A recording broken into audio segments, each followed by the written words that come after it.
Сайн байцгаана уу? Та бүхэндээ бүгд найрамдах Солонгос улс дахь хөдлөр наглын үйлчний төвөөс өнөөдрийн мэндийг хүргэж байна. Бид та бүхэндээ өнөөдөр нийгмийн даатгалын тухай товчхон ойлголт өгөхөөр мэдээлэл бэлдсэн байна.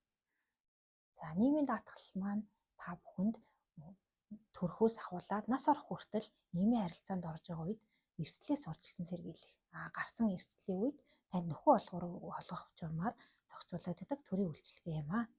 Манай нийгмийн даатгалаас нийгмийн даатгал маань танд санхүүгийн туслагч, амьдралын баталгаа, мөн ирээдүйд хөрөнгө оруулалт болж танд очдог байгаа шүү. За, нийгмийн даатгал маань дотроо ийм 4 төрөлтэй. Итгэврийн даатгал, итгэмжийн даатгал, үйлдвэрлэлийн осол, мэргэжил шалтгаалсан хүчний даатгал, ажилгүйдлийн даатгал гэсэн 4 төрлөөр танд үйлчлэгээ хүргэж байна.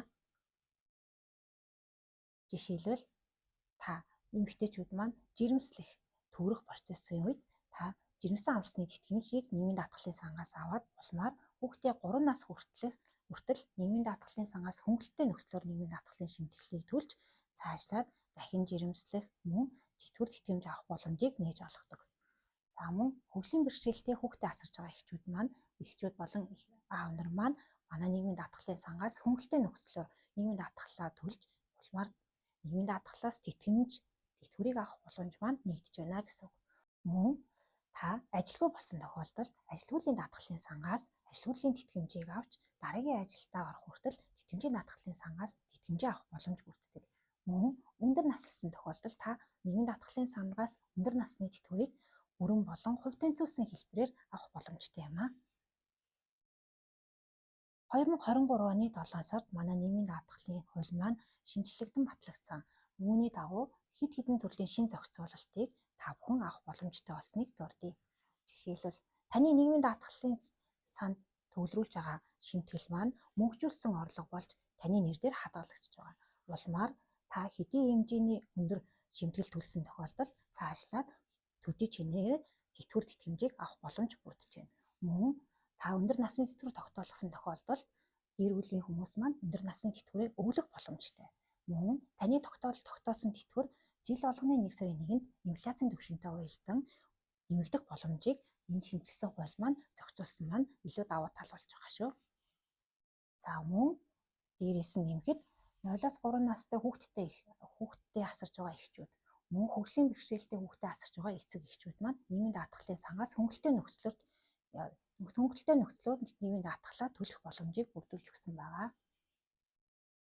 За, та бүхэн маань нийгмийн даатгалын шимтгэлийг төлж байгаад хэдэн төгрөгийн тэтгэвэр авах вэ гэж даатгуулагч нар маш их асуудаг. Би энэ дээр жишээ болгон бяцхан тооцоолыг гаргасан байгаа. Жишээ нь та нэг жилд хамгийн доотлол нь 106,920 төгрөгийг сайн дурын даатгуулагч маань төлж байгаа сарда. Энийг та нэг жил төлөхөд сая 283,040 төгрөгийг та өөрөө төлнө. Улмаар 10 жил төлөхөд 12 сая 830,400 төгрөгийг төлж байна. Энэ маань 10 жил төлж байгаа хүн маань та хувь тэнцвэрсэн тэтгэврийг авах эрхэн нэгднэ гэсэн үг. Цаашлаад 20 жил төлсөн тохиолдолд та энэ хэмжээний мөнгийг шимтгэлийг нийгмийн даатгалын санд төлсөн байх нь. 20 жил төлсөн хүн маань хамгийн доотлол нь энэ тэтгэврийг та сар болго авах нь шүү дээ. Тэгэхээр таны төлсөн энэ шимтгэл маань танд одоо жишээ нь хувь тэнцвэрсэн тэтгэврийг төлж байгаа хүн маань та 1 жил 10 сарын дараа тэтгэвэр болгон өөрийнхөө гар дээр өөрийнхөө төлсөн шимтгэлийг авах нь. 20 жил төлсөн хүн маань 3 жил 10 сар тэтгэвэр болгож та өөрийнхөө төлсөн шимтгэлийг гар дээр авах нь.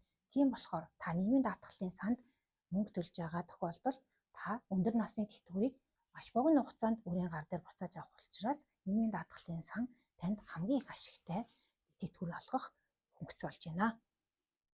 За, бүгд найрамдах Солонгос улсад ажиллаж амьдарч байгаа иргэд маань тус төв дээр нийгмийн даатгалаа шимтгэлээ төлж байгаа тохиолдолд нэг давуу тал байгаа. Энэ нь юу вэ гэхлээр Монгол улсад нийгмийн даатгал төлж байгаа тохиолдолд та бүгд найрамдах Солонгос улсын үндэсний тэтгэврийн даатгалаас бүрэн чөлөөлөгдөх боломжтой юм. Энэ боломжийг манай хоёр улсын засгийн гарах газрын хоорондын хэлэлцээрээр 2007 оноос хойш иргэд даатгуулагчдаа нээж өгсөн.